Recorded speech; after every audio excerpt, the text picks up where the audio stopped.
Episode 2 of Married at First Sight. We got to see a few more weddings this week, but even after 5 hours of this season, we have not seen every wedding. We got, are we only done 3 weddings at this point? Like, that's ridiculous. 5 hours and we're done 3 weddings. They are just like, how long is this season going to be? Are we looking at like a 50 episode season? I don't know if I can handle that. Like, it's just feeling like they're stretching things way out, because like next week, we pretty much have another full week of weddings. You know, if they were only really able to get 2 and a bit weddings done this week, we still have almost all of Brett and Ryan's wedding, plus the entirety of Rachel and Jose's wedding.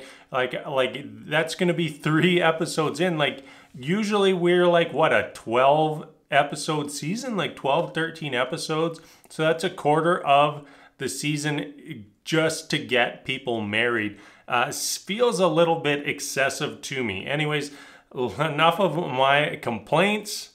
I will take them up. I'll take those complaints up with management if I ever get the chance. But anyways, let's jump into our couples tonight. Now, first off, I'm going to start off with my favorite couple of the season so far. And I'm sure a lot of you out there are going to be fully 100% agreeing with me on this. And that is Zach and Michaela. Right out of the gate, I just think that they both just seem like really nice people. And like, when I'm watching this show and I see nice people, really, if I'm watching any sort of dating related show and I see a nice person, I just want good things to happen to them. And I get that feeling from both Zach and Michaela. Their wedding was just amazing. You know, they were both super emotional before the wedding, especially Zach. Michaela had that moment where her sister gave her the Star Trek figurine from their dad. She got emotional. And like, this is before we're even hitting the wedding. We haven't even walked down the aisle. I was really expecting some tears at the wedding, but instead we just were showered with happiness, showered with smiles. I think these two fell in love before the I do's even came down. It might be the best wedding that I remember in Married at First Sight history. They both seemed immediately smitten with each other.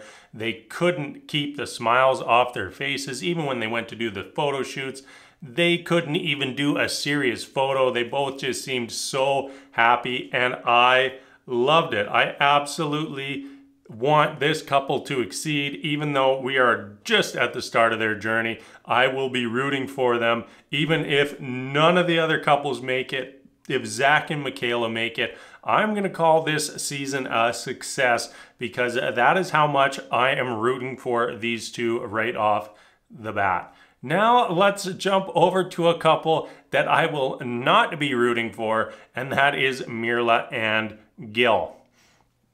They're just a bad match.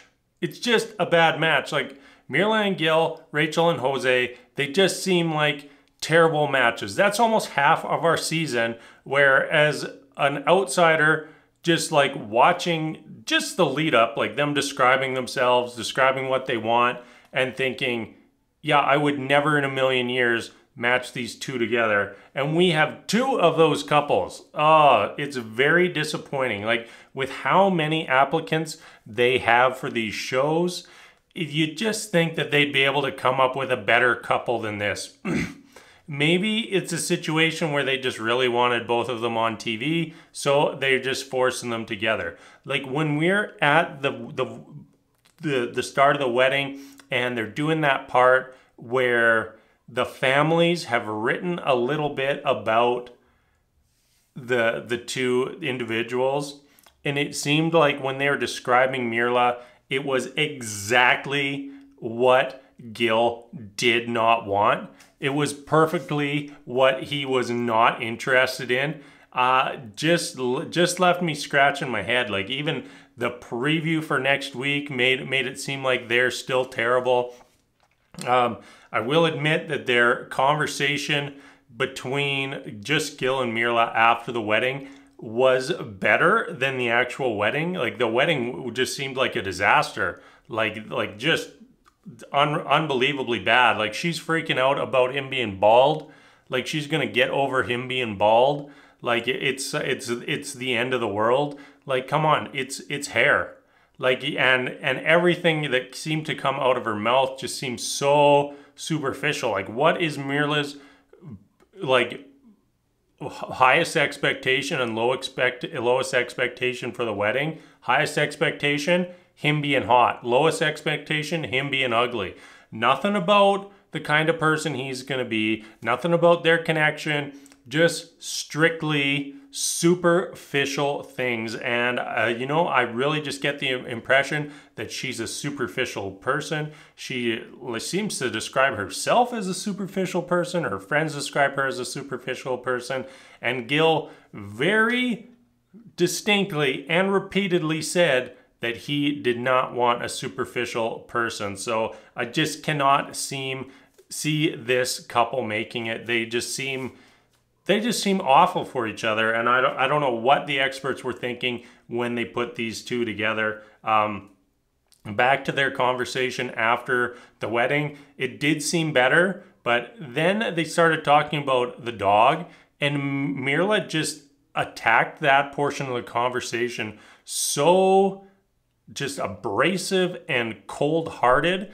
Like, it's fine that if you don't like dogs.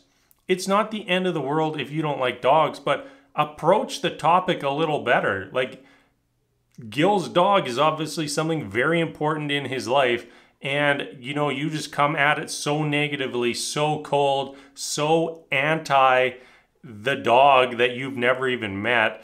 It just comes off so bad to me. And as me, if I'm that person, if I'm Gil, like that would be a major initial turnoff for me and a red flag for another reason to not want to be in a relationship with her. All right, let's move on from there. We did get another quick glimpse at Bao and Johnny. We got to see their tea ceremony. I think that Bao has really warmed up since finding out that her match was Johnny. She seems pretty happy with him. But still, even then, I think it's going to take a long time for her to get comfortable being in a marriage, being fully committed to Johnny, fully opening herself up to this process. So that's like my biggest hesitation for them right now. I think that from the wedding, like obviously there was the little spiral pre-wedding, but from the wedding onwards, this relationship has been trending in a positive direction, and I really hope that they can work out. But like we saw right before the wedding, Bao really spiraling over the gift thing, and there are going to be things that come up in this relationship where she is going to spiral. You know, we also have no idea how Johnny is going to react to that, how Johnny's going to react to any sort of adversity at all. And I just like I want them to succeed, but I'm losing a little bit of confidence in them. Lastly, we're going to talk about Brett and Ryan. We're not going to talk about Rachel and Jose, who just didn't really, in my opinion, get much of anything from them this week. Really, Brett and Ryan, we didn't either. All I really want to say about Brett and Ryan is that they both seem to really want to be married. They really want this to work, and I find that as a very positive thing heading into here. You know, they're not worried, you know, is it like, what if this, what if this? They both just seemed very positive about it and really want things to succeed. And I really hope that helps them in this marriage. You know, one of Ryan, I keep getting them confused, Brett and Ryan. One of Ryan's main issues seems to be her being physically active, which she is. And hopefully that will at least be enough for them to get the relationship off on a right foot. All right, I'm going to wrap things up there for tonight.